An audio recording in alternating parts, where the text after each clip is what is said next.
नमस्कार दोस्तों। 5 जून 2015 को इंडियन आर्मी की डोगरा रेजिमेंट का एक काफिला मणिपुर के चंदेल जिले से गुजर रहा था जब उनकी काफिले के पास एक बम ब्लास्ट हुआ। इस हमले में 18 जवान मारे गए। यह पिछले 20 सालों में इंडियन आर्मी पर सबसे खतरनाक हमला था।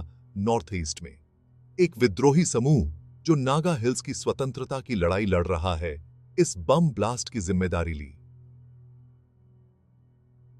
अगर हम 5 साल आगे बढ़ें तो अगस्त 2020 को एक बहुत प्रभावशाली विद्रोही समूह ने नागालैंड का एक गोपनीय दस्तावेज जारी किया जिसको उन्होंने भारत सरकार के साथ साइन किया था 2015 में।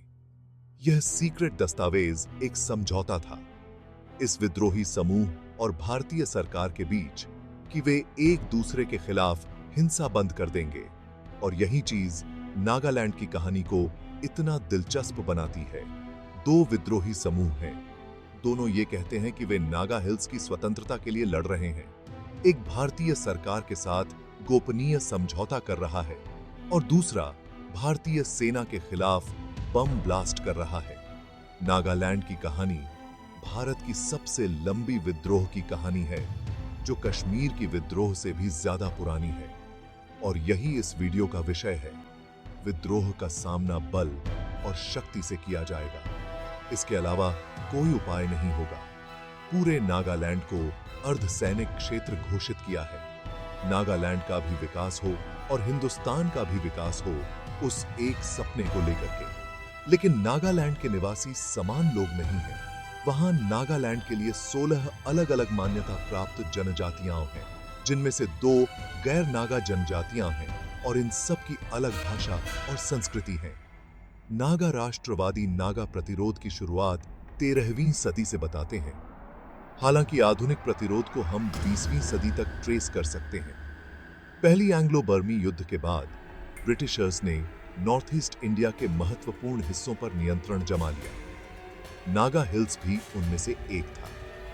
20वीं सदी तक नागा जनजातियां स्वतंत्र रूप से संचालित करती थीं, मगर फिर कुछ ऐसा हुआ जिसके कारण इन जनजातियों में एकता की भावना आ गई। विश्व युद्ध में ब्रिटिशर्स ने 2000 नागा सैनिकों को अपनी लड़ाई लड़ने के लिए फ्रांस भेजा। जब वे वापस आए, इन युद्ध के दिग्गजों को एहसास हुआ कि नागा जनजातियों का भारतीय स्वतंत्रता संग्राम से कोई लेना देना नहीं है। नागा जनजातियों के अलग अलग जनजातियों में नागा क्लब स्थापित किया और इसमें एक चीज सबसे बड़ा एकीकृत कारक थी जो इनको बांध के रख रही थी, ईसाई धर्म। 1840 के दशक में नागालैंड के लोगों को ईसाई धर्म के बारे में पता चला। एक एक्सपोजर मिला जब अमेरिकन बैप्टिस्ट नागा मिशन के प्रतिनिधि पहुंचे।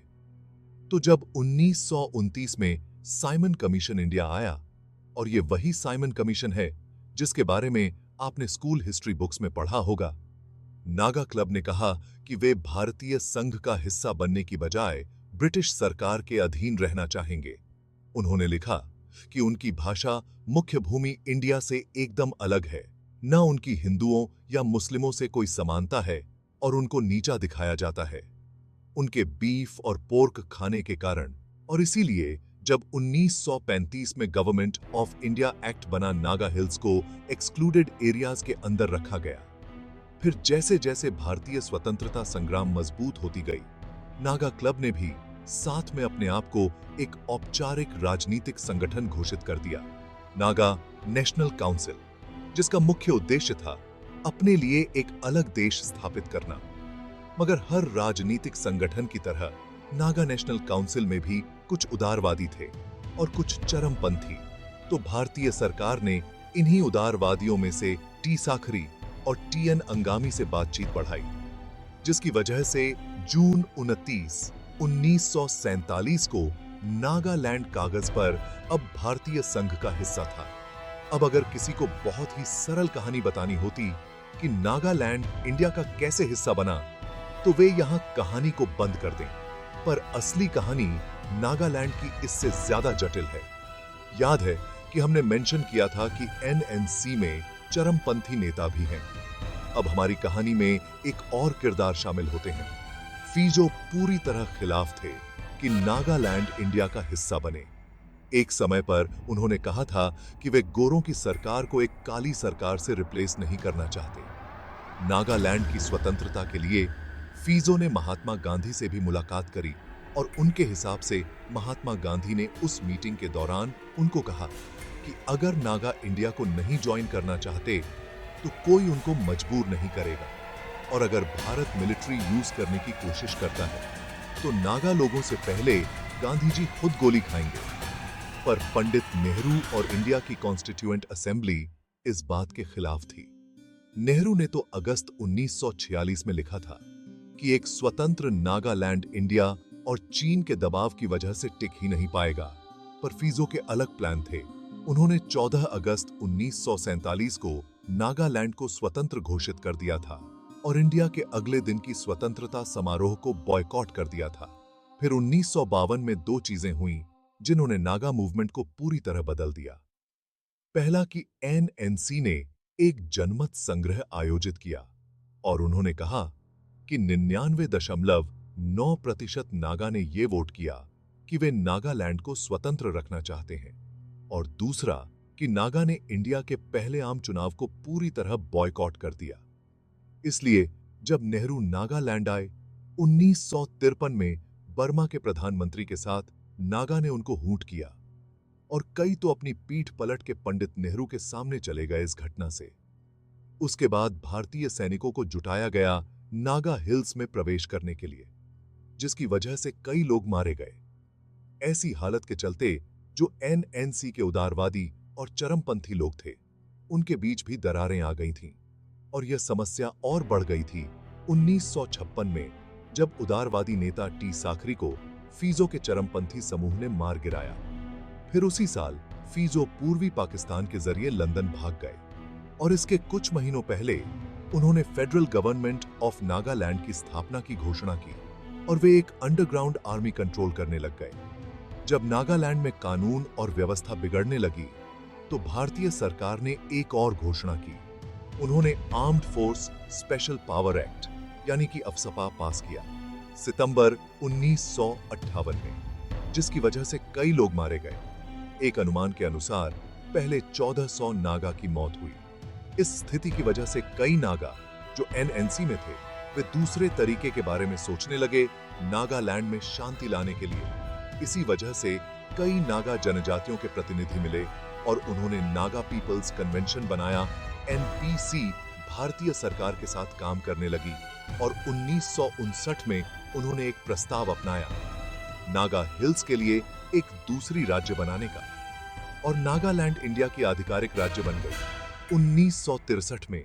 तो इससे पहले मैं नागालैंड का शब्दों का उपयोग कर रहा था, पर 1963 के पहले नागालैंड कोई क्षेत्र नहीं था।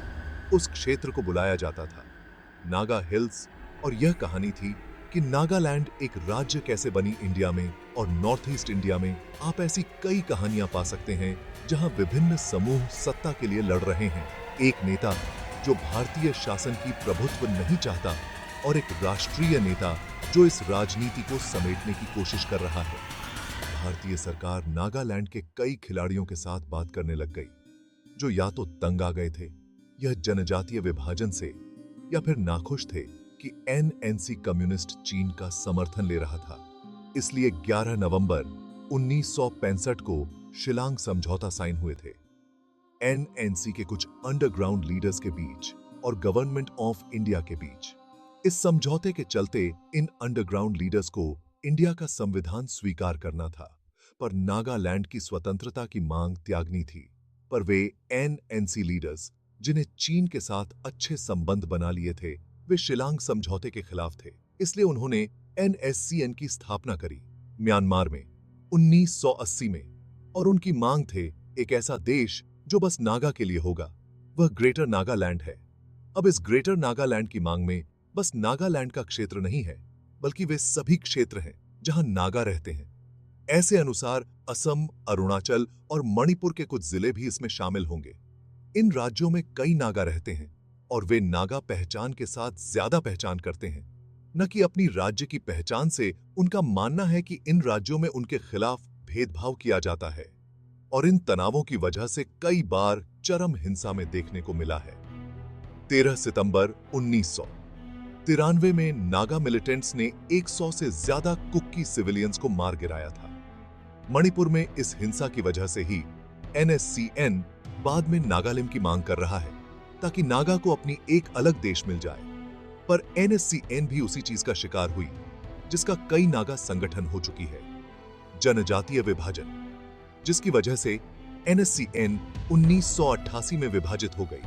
1990 के दशक में NSCN-IM के शीर्ष नेता थाईलैंड चले गए, पर इसके बावजूद भारतीय सरकार उनके साथ लगातार संपर्क बनाए रखे।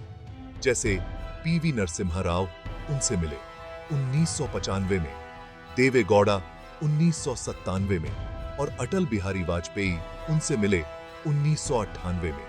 पर इस बातचीत के ही चलते भारतीय सरकार ने 2 युद्ध विराम समझौते किए दोनों समूह के साथ, पर हिंसा अब भी समाप्त नहीं हुआ है। मणिपुर में आज सेना के काफिले पर हुआ हमला। सेना के काफिले पर इतने वर्षों बाद कोई हमले की बात आई है।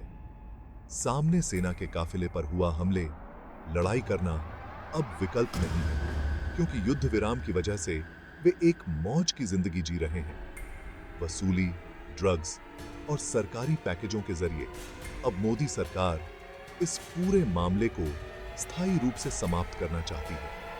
इसलिए उन्होंने एक समझौता किया। एक समझौता के साथ उन्होंने कोई भी समझौता नहीं किया। जब से उन्होंने युद्ध विराम समझौता तोड़ा था, 2015 में सेना के खिलाफ हमला करके एक समझौता करना भी बहुत बड़ी बात है, क्योंकि यह एक बहुत बड़ा विद्रोही समूह है नागालैंड में। और जैसे प्रधानमंत्री ने 2015 में कहा था युद्ध विराम समझौता के ऊपर कि यह समझौता दूसरे छोटे समूह के लिए एक संकेत है कि उनको अपने हथियार छोड़ देने चाहिए। यो भारतीय सरकार नहीं चाहिए। एक NSCN-IAM के सदस्य को सजा भी दी गई थी जब वे इंडिया के झंडे के साथ पाए गए थे। इसी वजह से वही नेता जिसकी प्रधानमंत्री मोदी ने प्रशंसा करी, 2015 में उन्होंने यह कहा कि नागा कभी भी इंडिया का संविधान स्वीकार नहीं करेंगे। और जहां भारतीय सरकार और सेना एक तरफ है और विद्रोही समूह दूसरी तरफ है, इसका मतलब यह है कि सबसे ज्यादा भुगत रहे हैं। विद्रोह की वजह से उधर की अर्थव्यवस्था पर इतना ध्यान नहीं दिया जाता, इसलिए नागालैंड में बेरोजगारी की एक बहुत बड़ी समस्या है।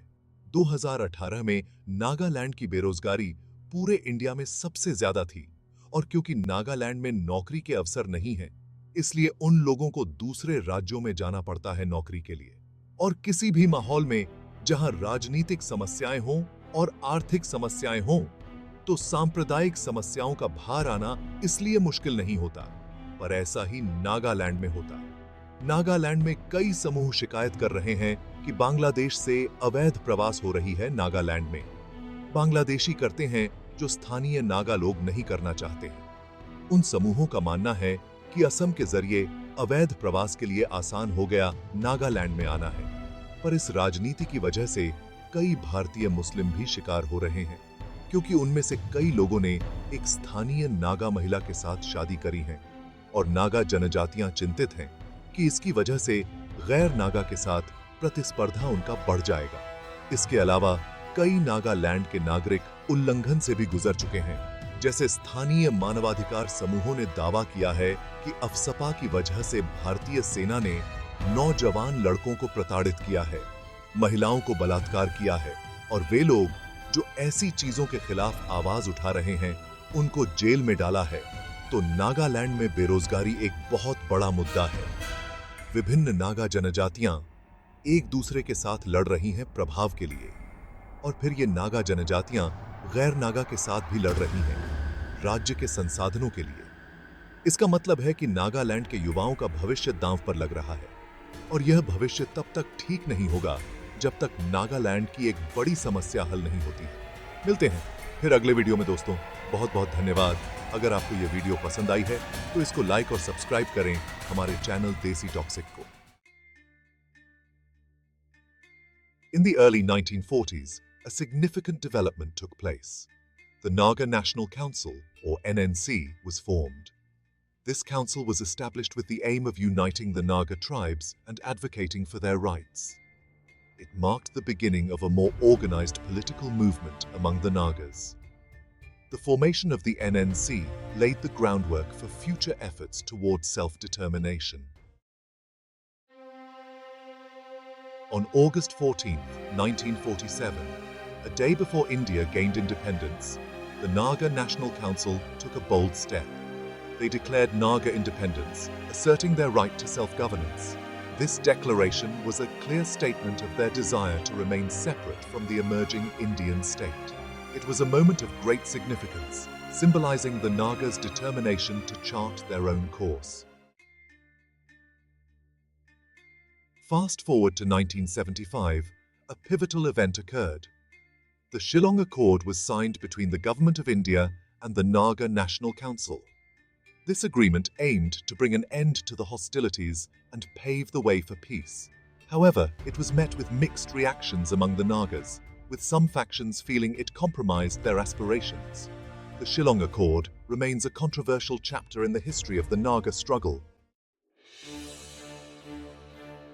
In the 1980s, the Naga insurgency saw a significant shift with the formation of the National Socialist Council of Nagaland, or NSCN.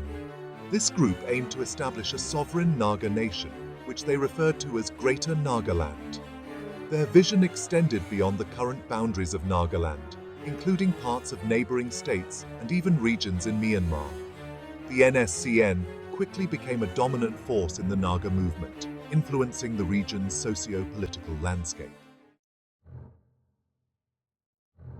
The rise of the NSCN led to increased violence and conflict in the region. Numerous clashes between the NSCN and Indian security forces marked this period, leading to significant loss of life and widespread instability. However, in the late 1990s, efforts to bring peace began to take shape. Ceasefire agreements were signed between the Indian government and various Naga factions, including the NSCN. These agreements, though fragile, marked a crucial step towards reducing hostilities and opening dialogue for a peaceful resolution. Despite the ceasefire agreements, the Naga issue remains unresolved. The region continues to face numerous challenges, including factionalism within the Naga groups, economic underdevelopment, and a lack of basic infrastructure. Additionally, the aspirations of the Naga people for greater autonomy and recognition continue to be a point of contention. The Indian government and Naga leaders have held multiple rounds of talks, but a comprehensive solution has yet to be achieved. The history of the Naga insurgency is a complex tapestry of struggle, resilience, and hope. While significant progress has been made towards peace, many challenges still lie ahead. The journey of the Naga people towards achieving their aspirations is ongoing, and it will require continued dialogue, understanding, and compromise from all parties involved. As we reflect on this history, it is important to remember the resilience and determination of the Naga people in their quest for identity and self